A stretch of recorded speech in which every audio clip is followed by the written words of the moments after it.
Uma pesquisa indica que se a classe média brasileira dedicasse apenas 0,5% dos gastos para a filantropia, geraria 20 bilhões de reais ao ano para boas causas. E para falar mais sobre esse assunto, nós convidamos para participar da programação da Jovem Pan a presidente do IDES, o Instituto para o Desenvolvimento do Investimento Social, a Paula Fabiani.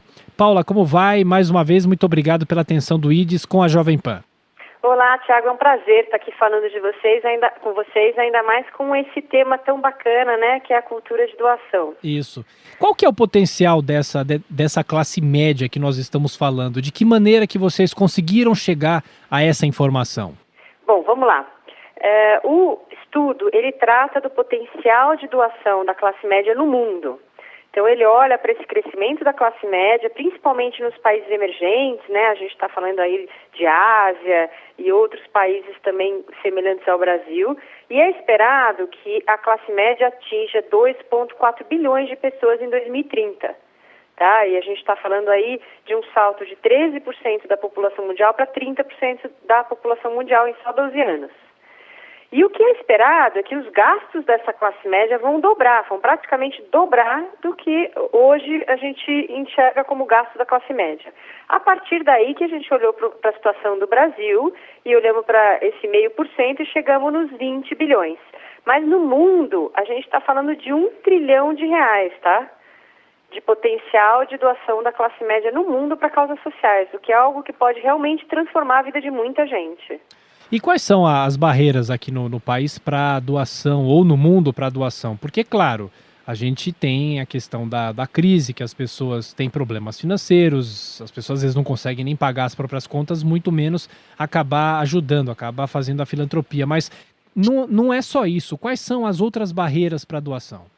Então, em relação a comportamentos, né, que a gente vê não só no Brasil, mas em outros países, muitas pessoas não entendem o papel das organizações da sociedade civil, das ONGs, né, das organizações que apoiam causas e trabalham para a transformação social. Então, no caso brasileiro, né, a gente fez uma pesquisa no ano de 2016 com dados de 2015 que mapeou que o brasileiro ele doa muito mais para aliviar o sofrimento momentâneo do que para realmente causas que vão transformar a sociedade. Vou te dar um exemplo, né? A gente fala muito sobre corrupção.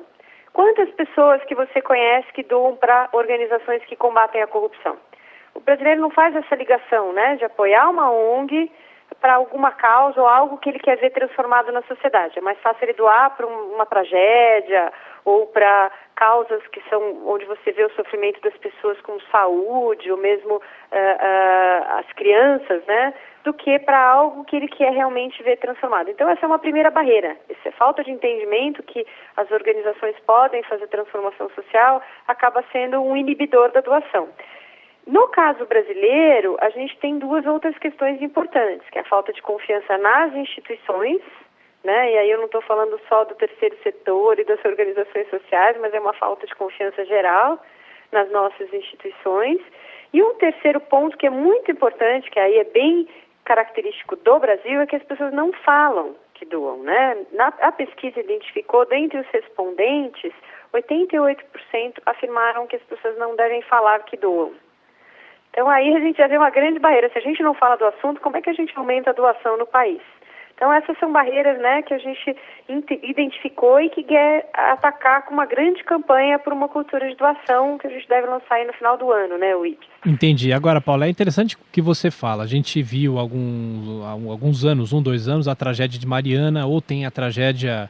As tragédias com enchentes, com pessoas que ficam sem casas, aí realmente as pessoas enviam doações, fazem esse trabalho, mas não algo sistemático. O brasileiro tem muito disso, é muito pontual, é movido pelas emoções, o que aparece ele ajuda, mas ele não faz um plano para doar, para ajudar as pessoas, é isso?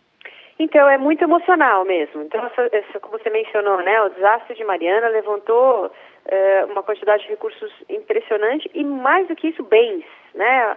A doação preferida do brasileiro são os bens. Então, mais de 60% da população brasileira doa bens. Quando a gente olha para recursos, esse número está mais próximo de 40%. né? Então tem uma diferença grande. Então doação de bens é uma prática muito comum do brasileiro. Mas aí quando a gente fala de doação de dinheiro, né, acho que tem algumas barreiras, e isso que você levantou é muito importante. Entender o que a organização faz, qual o impacto que ela está gerando, ou seja, solicitar informações para fazer essa relação, né, porque no fundo quando você doa, você cria um relacionamento com aquela organização.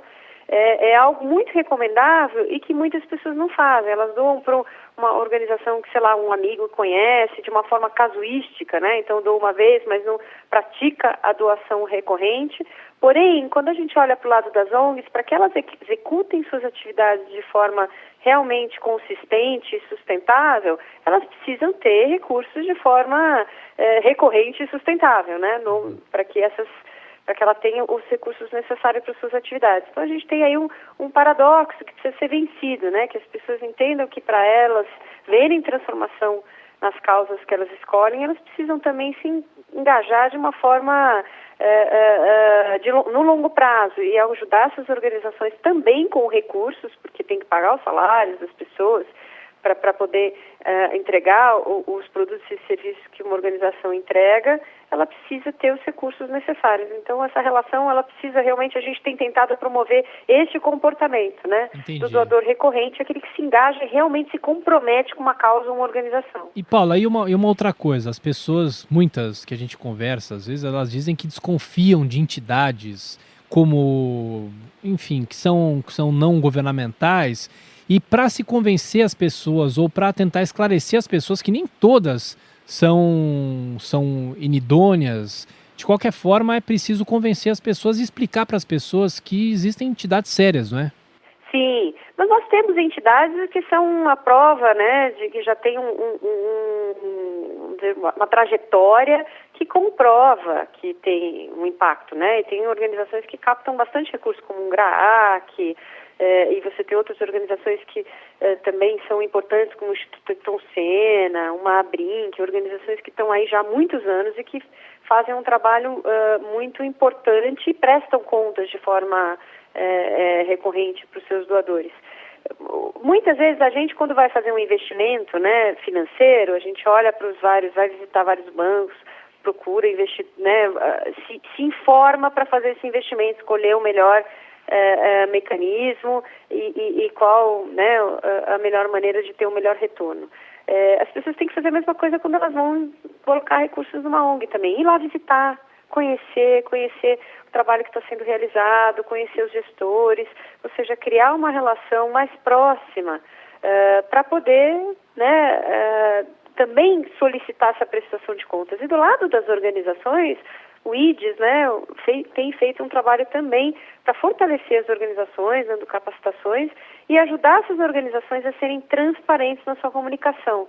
E não é só transparência, mas é ser efetivo na comunicação. Falar uma linguagem que o doador, aquela pessoa que coloca recursos, entenda. Muitas vezes as organizações têm dificuldade, até por uma questão de recursos, de ter uma área de comunicação que possa fazer essa prestação de contas numa linguagem que, né, o doador consiga compreender. Um outro trabalho que a gente acha importante, aí indo além, né, da questão dos doadores, né, da sociedade sustentando a sociedade civil, né, é o papel dos governos, que podem também promover a doação individual com mais incentivos. A gente tinha, né, a possibilidade de abater do imposto de renda qualquer tipo de doação no passado, e hoje não existe essa possibilidade. Essa é uma legislação importante para a promoção da doação. Então o governo poderia ter mais incentivos para a doação individual. Além disso, ter um ambiente regulatório mais favorável, né? A nossa legislação para a doação, principalmente para as grandes doações, ela acaba sendo uma colcha de retalhos e tem algumas zonas cinzentas. Então, melhorar o ambiente regulatório, e o IDES tem feito um trabalho na defesa de uma legislação para criar fundos filantrópicos, né? Para você facilitar a doação para grandes fundos que podem ser até veículos para doação para organizações menores. Essa também é uma causa importante, né? O que a gente chama dos fundos patrimoniais. Então, quer dizer, tem aí o próprio relatório, tá, que a gente está divulgando, ele dá essas recomendações, tanto para os governos, como para a sociedade civil e também para organizações internacionais, que poderiam trazer mais financiamento para infraestrutura para a filantropia, né? Para as organizações que dão apoio para promover a filantropia, o investimento social no Brasil. E só para a gente fechar, Paula, quem quiser outras informações e para conhecer o trabalho do IDES também, quem quiser mais informações sobre a filantropia, sobre como doar, sobre quais entidades estão aptas a receber essas doações, o que a pessoa pode fazer? Em relação ao relatório, né, ele está completo em português, né, a gente traduziu no site do IDES, que é www.ides.org.br. Então, está bem na página de frente, já tem um link para o relatório, essas informações podem ser encontradas lá. Além disso, no próprio site do IDES tem também um beabá. Se você quer fazer uma doação, seja ela incentivada ou não, o que você deve fazer? Então, convido a todos a consultarem o site do IDES e ter essas informações. Existem alguns bancos de dados sobre organizações sociais, né, que quem quer doar pode consultar. Tem o próprio no site do IPEA, do governo, ele tem o mapa das ONGs. Se você digitar ali no Google o mapa das ONGs, você pode ter acesso. Eles acabaram de lançar, lá tem mais de 800 mil ONGs cadastradas e tem informações básicas da organização que você pode conhecer e procurar, inclusive, uma organização perto de você, porque eles têm um mapa, né? Então, ali você consegue olhar, bom, na minha cidade, quais são as ONGs que eu encontro e que estão cadastradas aí junto ao governo. Então, esse é um mecanismo bem interessante também para conhecer dados institucionais. Mas a minha recomendação é, se você quer doar, vai visitar a organização, vai conhecer o trabalho de perto, até para você se sensibilizar se aquela é mesmo a sua causa. Porque às vezes tem pessoas que ainda nem pararam para pensar quais são as causas, o que importa para mim, o que eu quero mudar na sociedade. E entender que o ato da doação é um ato cidadão e é um ato de participação social. É uma maneira também de você transformar a sociedade. Você não precisa só votar e ir para a rua protestar. Você pode apoiar uma ONG que trabalha na causa que você quer, naquilo que você quer que seja transformado na nossa sociedade.